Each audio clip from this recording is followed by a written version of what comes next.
Finally বেরোনো যাক এবার। ভাই অনেক দিন হলো নিজের শখের বাইকটা নিয়ে ঘুরতে বেরোয় না, তাই আজকে ভাবলাম সময় পেলাম, এর জন্য আজকে একটু বেরিয়ে পড়লাম ঘুরতে। তো চলো যাওয়া যাক মন্দিরের দিকে। বিকেলবেলা আবহাওয়াটা দেখো কতটা সুন্দর। ফাইনালি ভাই মন্দিরটা এসে পৌঁছে গেলাম। হর হর মহাদেব।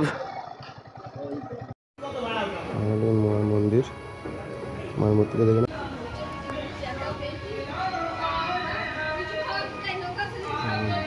আর এটা হলো রাধা কৃষ্ণর মন্দির।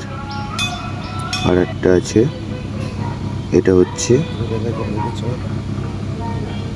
আমাদের স্বামী মহাদেব এর মন্দির। মূর্তিটা দেখো কতটা সুন্দর ভাই। হর হর মহাদেব। তো সবাই বলো হর হর মহাদেব।